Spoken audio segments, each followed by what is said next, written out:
Good evening. This is Madam Whipass, and it is about close to 11 p.m. and I'm kind of sleepy. But I just want to show you what the landscaping lights look like. I don't have any shoes on.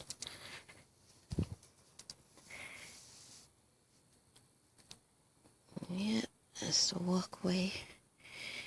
And then I have spotlights on all the major trees, which now I'm thinking might need some floodlights. Or maybe I just need to adjust these lights, but I'm not doing it right now. It's a little cool out.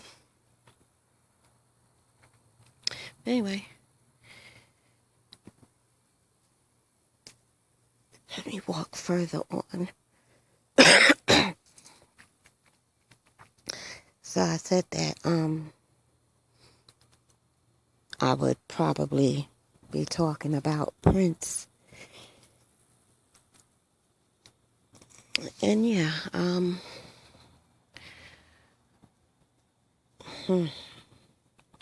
my goodness, I can pretty much say that my heart is broken. I tell you, I've been, weeping, a few times a day ever since he passed. Okay, so you say, you don't know the man. I think I knew him through his music. If you're a fan, you kind of knew him through his music. I think that's sufficient to say. He got me through a lot of good times as well as bad times. Man was a genius. Just like Michael and Stevie, talking about geniuses. There's not too many of those. There's a whole lot of people who think they're geniuses, like, Kanye West. But no. Prince is a genius, and so is Michael. And you know what was funny about the two of them? That, well, first of all, it's been an age-old argument about who is better, Prince or Michael Jackson.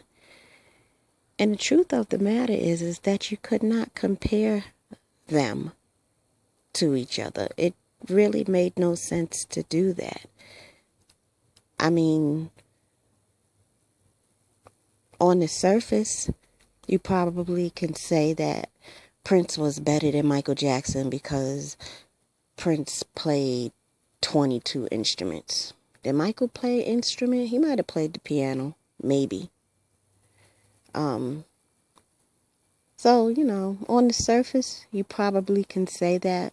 But if you're going to go deep, neither one was better than the other. They were both geniuses.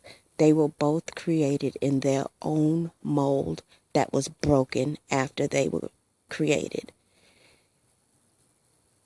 And I often think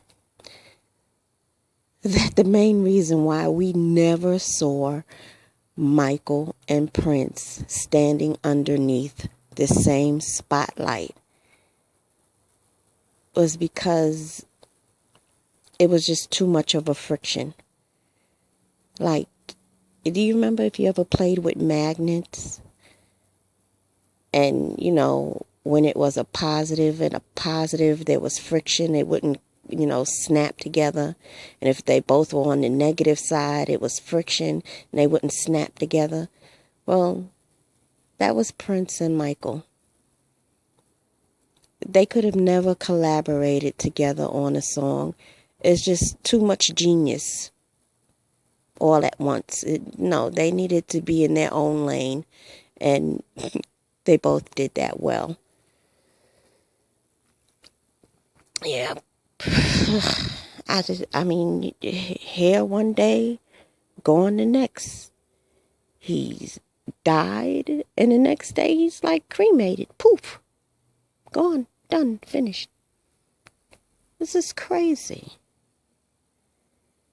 And I guess, after watching Michael and James Brown and Whitney, I'm sure he was like, listen, don't you take my body and lay it up in the Staples Center like it's a final concert, like they did Michael. And don't take my body and fly it around the country and change my clothes like I'm a play doll, like they did James Brown. And I don't want the paparazzi and all this media and, camped outside my funeral. No, he just wanted it to be done, over with. He disappears. Y'all need to have a memorial service to help y'all get through it. Fine. Make it sweet. Do whatever you need to do to get through it.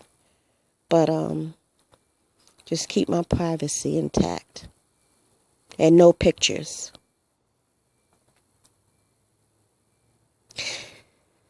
So say what you want to say about Prince. But that was one bad mother. He's just a truly amazing artist. And I could care less about the $300, $800 million he's worth and who gets. I don't give a shit about that. I don't care who gets the house, the cars, the guitar. I don't give a damn. What I want to know is how that music, what is it, like 10,000 songs that are in the vault there in Paisley Park? I want to know, when are we going to hear that? Who's going to be in charge of disseminating that music? Does he have it set up where it's released, 5 albums a year for the next 100 years? Who did he leave in charge of the vault? Did he handpick particular producers? Or is all of this stipulated in the will? Which it would have to be. That's what I want to know. I don't give a shit about his money and who gets what. I just want to know how he took care of his music. I don't know. That's the most important thing to me. But, yeah, ooh.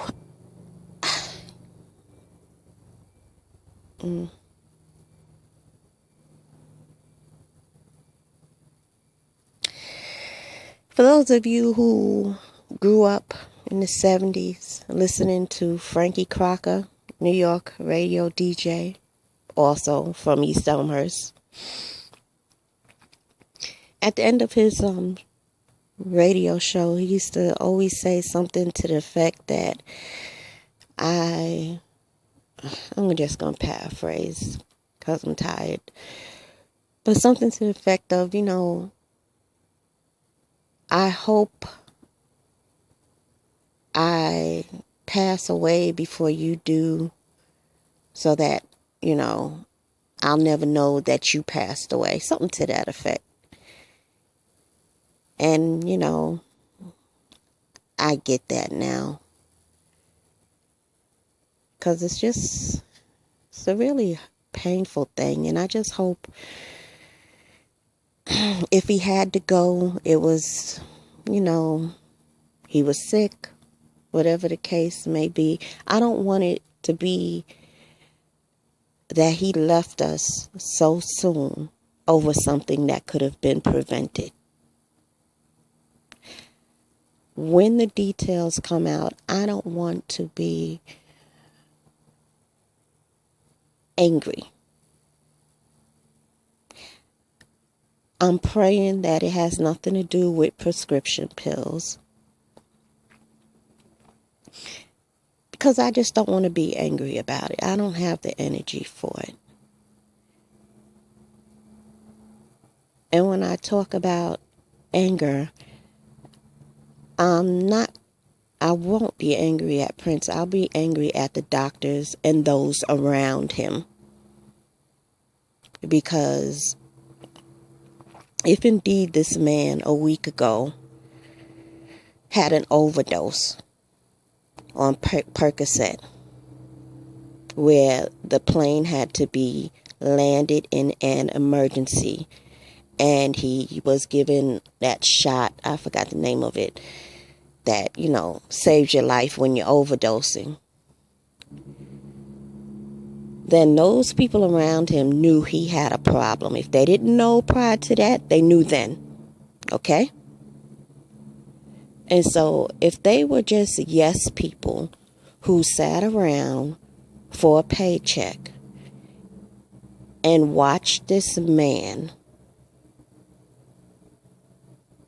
basically kill himself, and they said or didn't try to set up an intervention or anything, I'm going to be pretty damn angry. But I'll wait. I guess we got about 4 weeks before we can find out what really happened to him.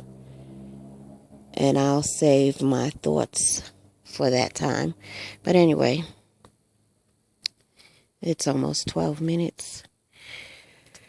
Thanks for listening, and you have a good night.